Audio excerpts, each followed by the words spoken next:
बहुत तकलीफ हो रही है, बहुत परेशानी हो रही है, क्या चल रहा है, मैं क्या कर रहा हूँ यही समझ में नहीं आ रहा है। तो दोस्त समझ ले कि तू सही जा रहा है, क्योंकि बिना तकलीफ और परेशानी का कोई मुकाम नहीं होता।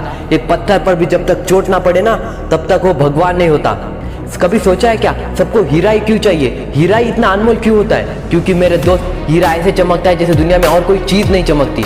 लेकिन हीरो को इस चमक को पाने के लिए इतना टेम्परेचर और प्रेशर झेलना पड़ता है, जिसमें बाकी मेटल्स तो वहीं पर खत्म हो जाते हैं और इतने तकलीफों से निकल कर एक हीरा बनता है, इसलिए उसकी इतनी ज़्यादा वैल्यू होती है। अगर तुझे भी परेशानियों को और तकलीफों को झेलना पड़ रहा है, तो समझ ले कि एक दिन तू भी हीरा बनकर चमकने वाला है। Don't ask God why me, से ट्राई मी। झेलो तकलीफों को और परेशानियों को और इतना टूट जाओ कि कोई तुम्हें तोड़ ना सके। एक बच्चे की 9 ईयर की एज में माता की मृत्यु हो गई। बचपन में कई बार जमीन विवाद के कारण घर बदलना पड़ा। 21 ईयर की एज में अपने पिता से अलग हो गए। 24 ईयर की एज में बिजनेस में फेल हो गए। 23 ईयर की एज में नौकरी से निकाल दिए गए। 26 ईयर की एज में उनके प्रेमिका की मृत्यु हो गई।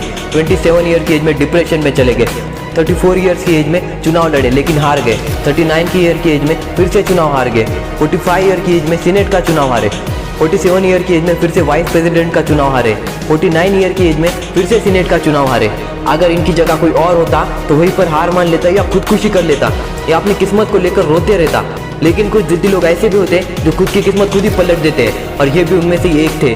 51 ईयर की एज में फिर से चुनाव लड़े और अमेरिका के 16वें राष्ट्रपति बने, जिन्हें आज हम लोग अब्राहम लिंकन के नाम से जानते हैं। अपने कहानी के राइटर तुम खुद हो और कसम खाओ कि अपनी कहानी ऐसे लिखोगे जिसके सामने दुनिया की हर फिल्म फेल हो जाए। और ये बात याद रखना, जो पानी से नहाते हैं वो कपड़े बदलते हैं, जो पसीने से नहाते हैं वो तकदीर बदलते हैं, और जो खून से नहाते हैं वो इतिहास बदलते हैं।